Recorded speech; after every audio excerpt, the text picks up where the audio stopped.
Come on. I hope that y'all listening well. It's only two places to dwell, heaven and hell. And if you're representing the first, I pray you're representing it well.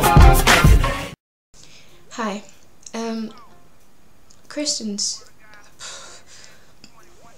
Many Christians have ruined many Christians' names.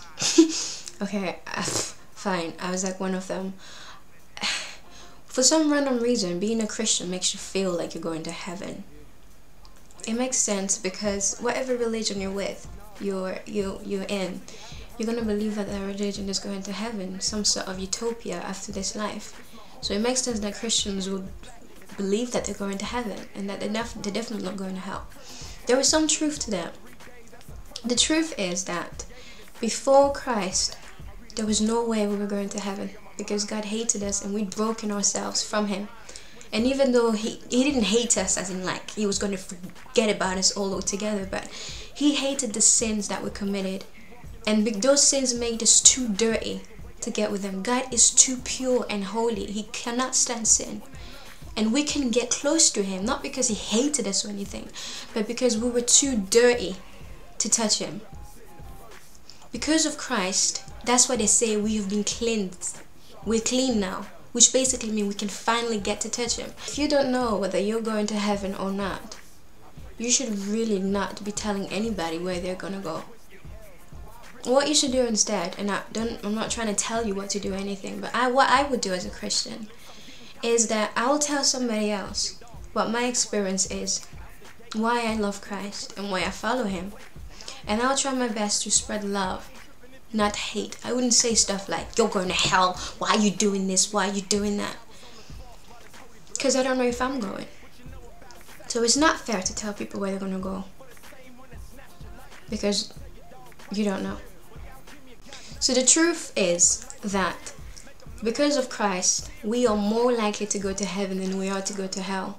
As long as we believe that Christ is our Savior and He is the Son of God and that He is our bridge to God.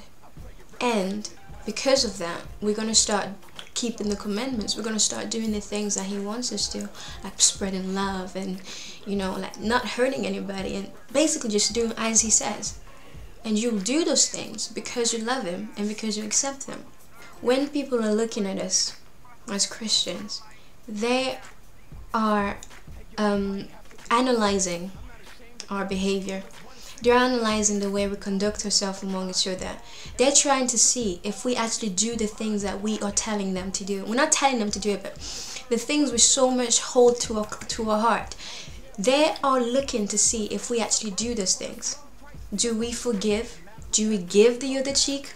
Okay, I can stand here and tell you about giving the other cheek all my life, but as much as I believe in giving the other cheek, I don't know if I got in a fight I would actually give the other cheek. That's the problem.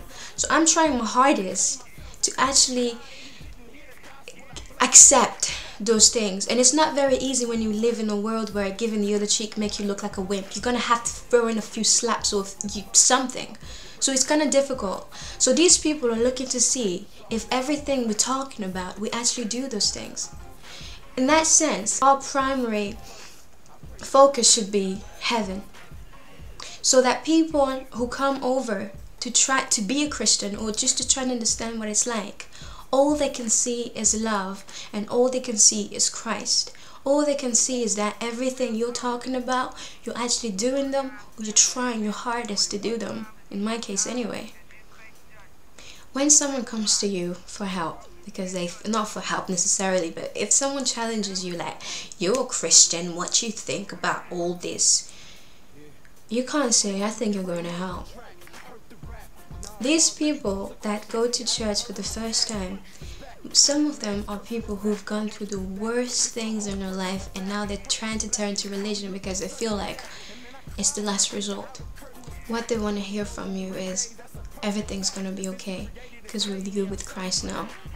You can't tell them, all my days you've been doing all these bad things, yeah, you know what, you're going to hell for doing bad things. They've just been through hell. They want to go somewhere other than that. And as a Christian, you're supposed to show them love and tell them that there's a better place they can go. People are more likely to become Christians if they know that something good is going to come out of it, like heaven. So please don't waste your time telling someone they're going to hell, because that is the main reason why people don't want to follow Christ, because they're saying, well, if I'm doing bad things and I'm going to hell, I might as well be doing it. But if you tell them, well, you've been through a lot of bad things, but with Christ you only get good things, they'll think twice about it. I don't really recall a time that Jesus pointed his finger at someone and said, you are definitely going to hell.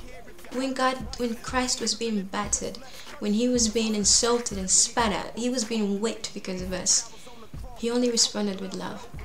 What you know about a sacrifice? When you step off the throne for the same one that snatched your life. Man, let me tell you, dog, Christ is real. Without him, you got nothing. You're living off of life's appeal.